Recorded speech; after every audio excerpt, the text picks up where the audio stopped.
Today on Inside Comics, comic books on computer. The most intense man in comics, Frank Miller, and Brandon Lee is the Crow.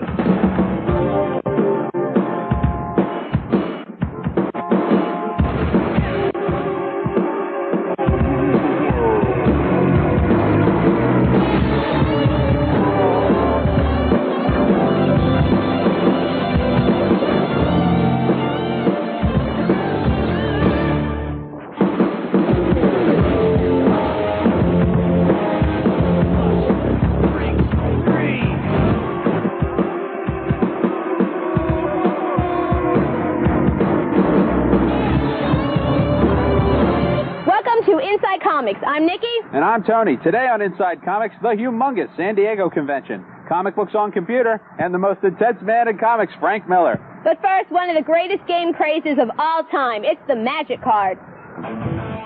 Last summer, Wizards of the Coast released an innovative trading card game called Magic the Gathering. In the game, each player starts off with their own deck of collectible trading cards and competes with other players to win new cards and to get better decks. Sort of like poker. The starter decks come with 60 cards, and each player needs at least 40 cards to compete. When the cards became available, Wizards of the Coast could not have expected the demand and had to go back to press. Their first series of cards have black borders, and reprints have white borders, thereby satisfying the insatiable demand of collectors and fans alike. Some of the auctions and things have card prices going anywhere from about $6 to $8. Of course, initially with the black border cards, prices were really getting out of hand for a while, going up to $12 to $20 cards. Actually, I've heard of one person who quit his college job because he found that brokering Magic cards was more profitable. The cards depict lands, artifacts, creatures, and spells. Many characters' names were made up for the game. The original Gathering list, the Gathering, was mostly made-up names. They came from an imaginary world which we call Dominia, and so we're trying to develop each. As we explore new parts of Dominia, we'll come out with a new set of cards for that area. New card ideas are forthcoming from both Richard and the staff. Well, Richard designed the initial game, and others of us would propose new card ideas.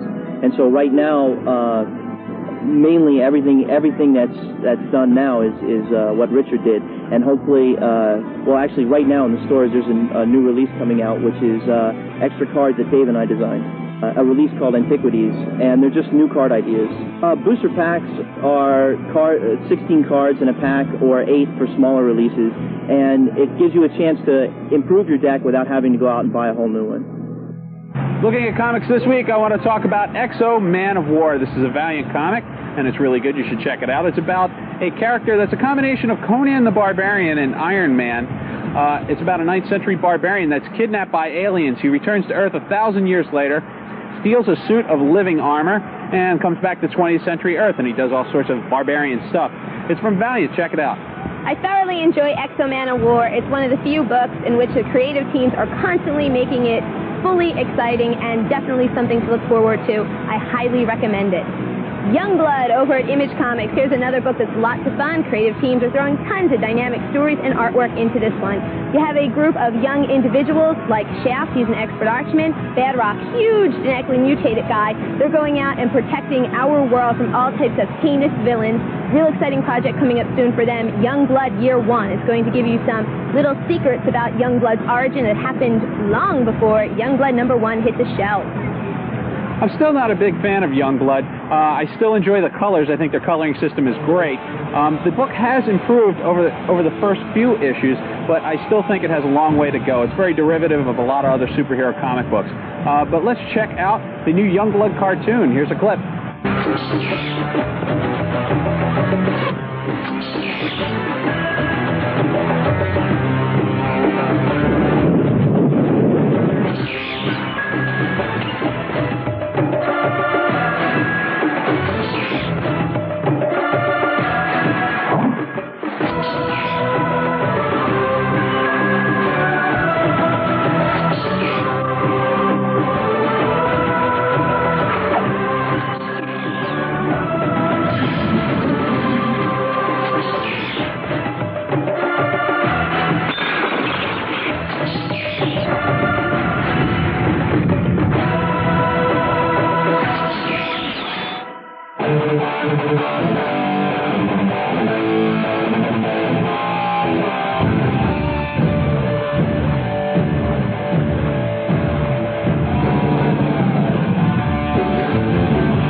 points worth of fun juice.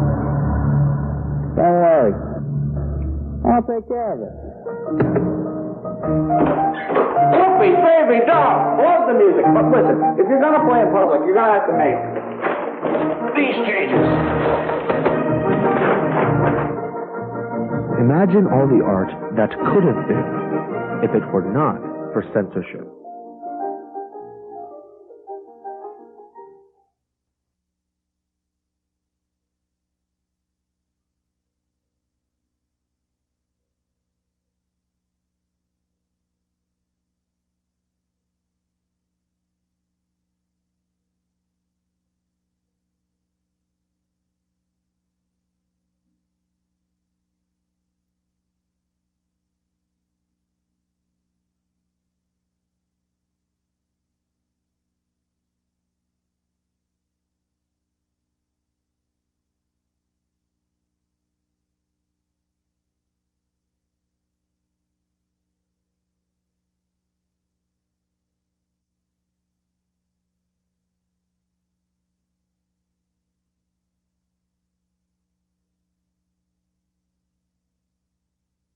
Sylvester from Image Comics. Welcome back to Inside Comics.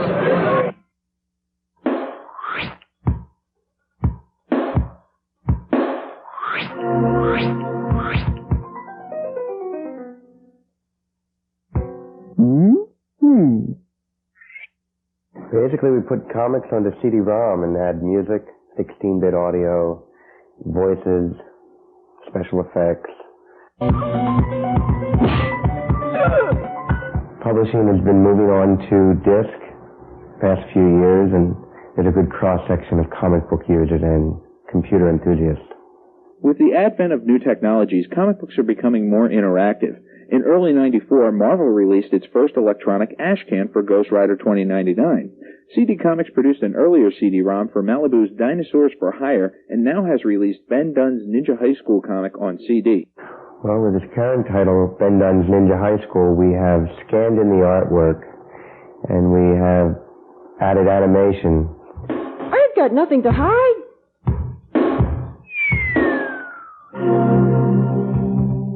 Are you sure?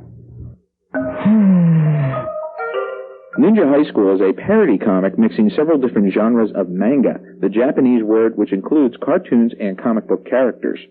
Well, there's a help guide you around the disc so you know what it does.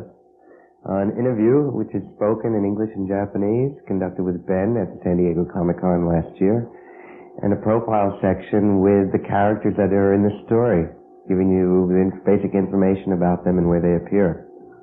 Many friends are on the disc, but we have some legitimate actors. We did try to get Robin Williams. We'll be sending him a disc soon, see if he wants to do anything in the future. You know he's a major comic book fan and computer enthusiast. We merely switch it on and send a trillion volts.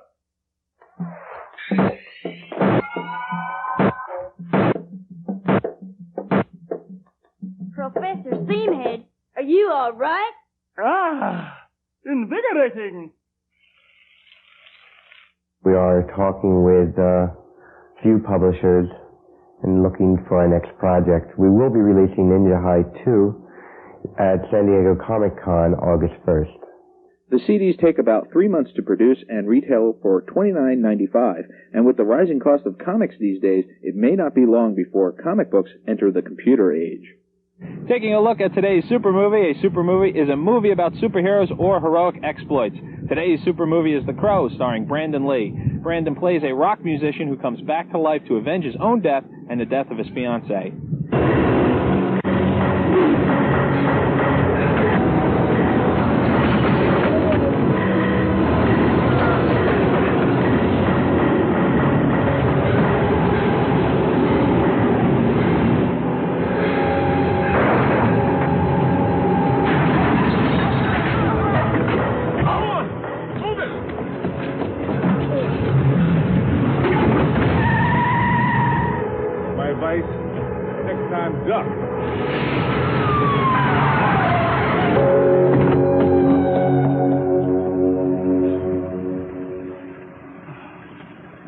I knew you were going to do that.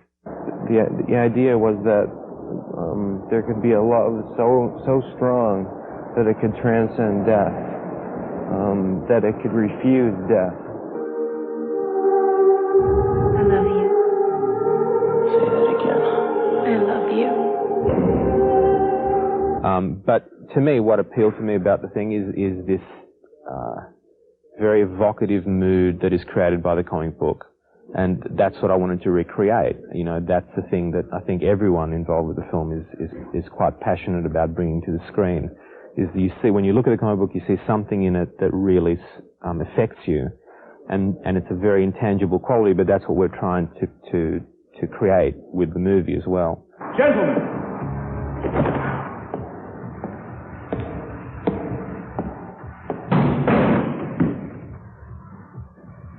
So you're him, huh?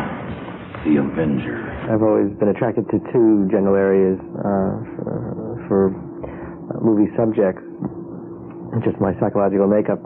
One area was kind of reality-based films like Wall Street or Reversal of Fortune or Badlands or Papa. And the other is pop fantasy, going back to Phantom of the Paradise with Brian De Palma, or Conan, or The Crow, now Judge Dredd, Street Fighter. We're doing something called Elf Quest.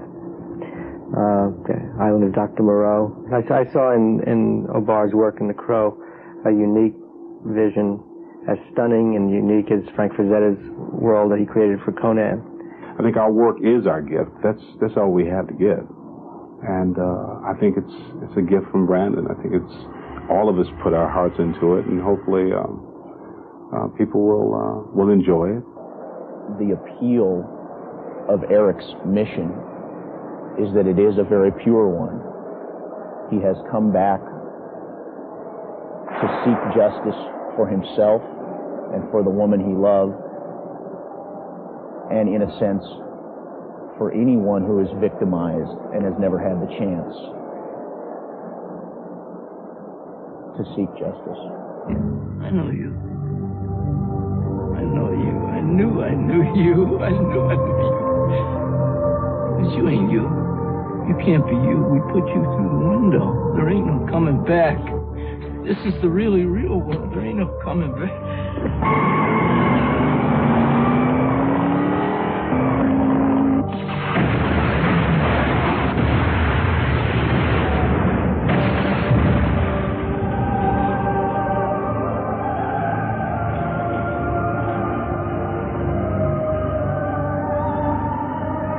I enjoyed The Crow. It was a pretty good movie. I thought it followed the spirit of the comic book pretty closely, but there were a lot of major changes in the plot line that I did not enjoy. I thought it was very typical of a lot of movies out today, and I really thought they took away from the movie. I love The Crow. It's one of my favorite movies of all time. It's excellent. Take this movie, buy it, put it in your video library, and watch it 1,000 times over and over again. Another minor disappointment was the soundtrack, which was very heavily advertised, almost as heavily advertised as the movie, and you really didn't get to hear too much of it in the movie. Also, there was the Crow's car, and the villains had it, and the Crow was supposed to have it, and there were a lot of weird changes in the book that just weren't necessary. That's why I'm going to rate The Crow on the Mighty Meter. I'm going to give The Crow a 3.5. I give The Crow a 5. Inside Comics took their cameras west to San Diego for the giant San Diego Comics Convention the week of August 1st through 7th, 1994. The event, which exceeded over 34,000 in attendance, featured the Will Eisner Comics Industry Awards, along with a preview from Marvel, DC, and Diamond at the San Diego Zoo, and Technocomics held a preview consortium featuring celebrity writers Mickey Spillane, Majel Barrett Roddenberry, and Leonard Nimoy. Celebrity appearances were held by Matt Groening and Glenn Danzig, as well as Jean-Claude Van Damme, who appeared on the floor after a consortium showing clips from the Street Fighter and Time Cop movies. Advanced screenings were held for Natural Born Killers and Full Moon Entertainment's Oblivion, featuring Peter David. Nikki and writer Rob Allstetter were on the floor with creative people such as Mark Silvestri, Stan Lee, Alan Grant, Paul Ryan and Tom DeFalco, The Prime Guys, Joe Quesada and Jimmy Palmiotti, and Matt Wagner. and many old and new characters were represented in costume. The 34,000 attendance figure makes the San Diego Comics Convention the largest convention ever attended. Cosmic Comics on the White Horse Pike in Berlin, New Jersey, just off Route 30, midway between Atlantic City and Philadelphia. Golden Age, Silver Age, and Modern Age comics. T-shirts, trading cards, magic cards, and sports cards. Cosmic Comics also has mail service. Comics delivered right to your home. For more information, call 609-768-7117. That's 609-768-7117. Cosmic Comics. For collectibles, if you want it, we'll find it.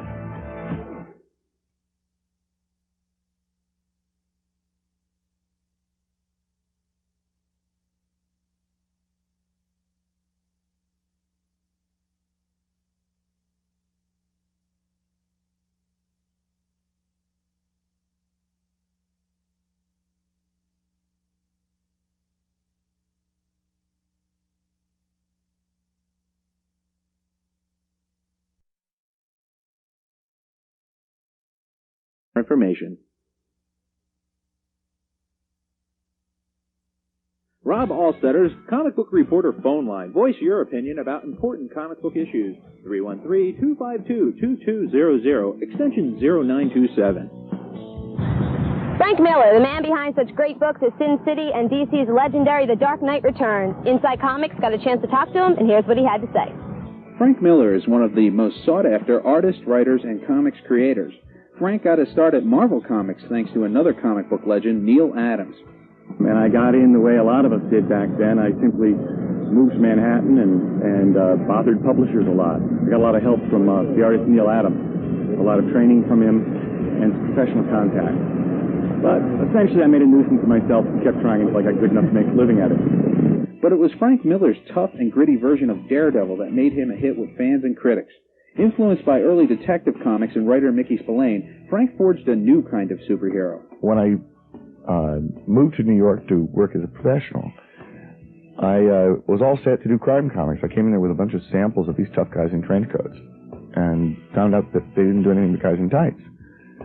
So I had to adjust and ended up grabbing those characters when I got the opportunity that were the least superheroic of the superheroes, like Daredevil and Batman. You always remember the first issue number of the first series you do. It was Daredevil number 158, back in the early 80s, and I stayed with that up through post-issue 200. In 1988, DC published Frank Miller's The Dark Knight Returns. This intense, influential graphic novel completely remodeled the Batman. For me, doing Dark Knight was me just thoroughly exploiting and enjoying my childhood and bringing something of my own to it, because I thought, what if Batman were as old as his legend is? And also, what would really be the psychology of a guy who dressed up like a bat and threw criminals out windows? Would this man really be a liberal? And wouldn't he be a somewhat strange human being? And but as far as its influence, yeah, there's been a lot of sort of like grim and gritty, etc. But a friend of mine once put it perfectly. Seeing some of the imitative stuff, just said, "This isn't grim, it's glum." Frank is now working on his creator-owned projects, like his sequel to the Liberty graphic novel, Martha Washington Goes to War, a political satire about a future American Civil War. Martha Washington Goes to War is a sequel to an earlier book that I did with Dave Gibbons. And Dave and I are teaming up again to continue the adventures of an extraordinary heroine in the 21st century. It includes a certain amount of political satire, but mostly it's a pretty straight-ahead adventure comic. Sin City, Frank's other Legends title, is a raw, no-holds-barred detective comic with a gritty edge and Frank's unique style of art. I'm spending most of my time now working on Sin City, which is a crime comic, trying to bring back crime comics. They were real big in the 1950s before the superheroes completely took over. And it really is the comic I've wanted to do for many, many years. Black and white, very hard edge, very tough. It's not for kids. And it's demonstrated to me that there is enough of an adult audience out there to support a comic book that's aimed at them. It's time for today's Lucky Letter. Frank Saunders of Philadelphia, PA writes, Dear Inside Comics, what's the deal with Batman? Yes, Batman's had a very confusing life recently. A while back, he had his back broken by a character named Bane. Then he was replaced by a new guy named Azrael, so then he had to come back, kick Azrael out of the Batcave, resume the mantle of the Bat, and now he's going away again. Dick Grayson, the original Robin's going to take over being Batman for about 12 issues, and then Bruce Wayne will be back and everything will be back to normal. For writing us, Frank wins a Time Cop promotional package full of all kinds of cool Time Cop stuff.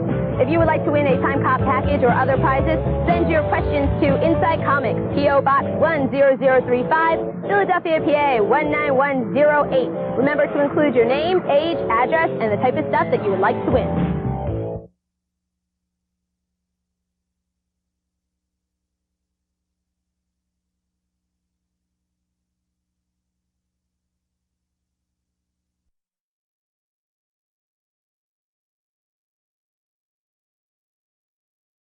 Time Cop opens nationwide on Friday, September 16th. If you would like to win a funky, cool Time Cop package, send your letter to Inside Comics, P.O. Box 10035, Philadelphia, PA 19108. It's sponsored by Inside Comics and Universal Pictures. Time Cop.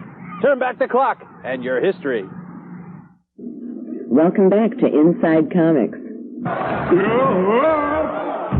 Thank you. Ladies and gentlemen, it's my pleasure to present the... Welcome to Celebrity Corner. I'm here with Leslie Nielsen, the man, and we're here to ask him, what sort of comic books you like to collect when you were a kid, Leslie?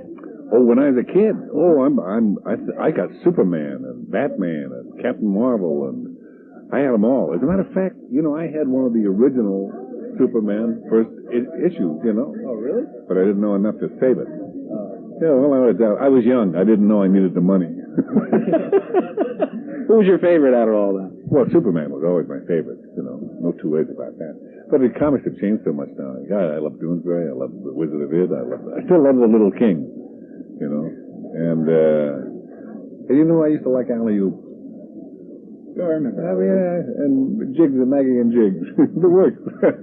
Captain Jammer Kid. I used to read them all the time when I was a kid. Well, you also got you got this golf video coming out. What's that all about? Well, it's Leslie Nielsen's Bad Golf Made Easier. The credo of the video is, I don't play golf to feel bad. I play bad golf, but I feel good. It's how to play bad golf better. And there's like comedy bits on the tape and stuff like that? It's nothing. It's all fun and a good time, but it walks the edge of the rules of golf too. So it's doing very well. It's but it's fun. That's what I go for. From now on in, I'm just going for the laugh. Frank, are you all right? I was talking what? I'll get the talcum powder. Inside the Lines, the newsletter for Inside Comics. For a year's subscription for 6 issues, send $5 to Inside Comics, P.O. Box 10035, Philadelphia, PA 19108.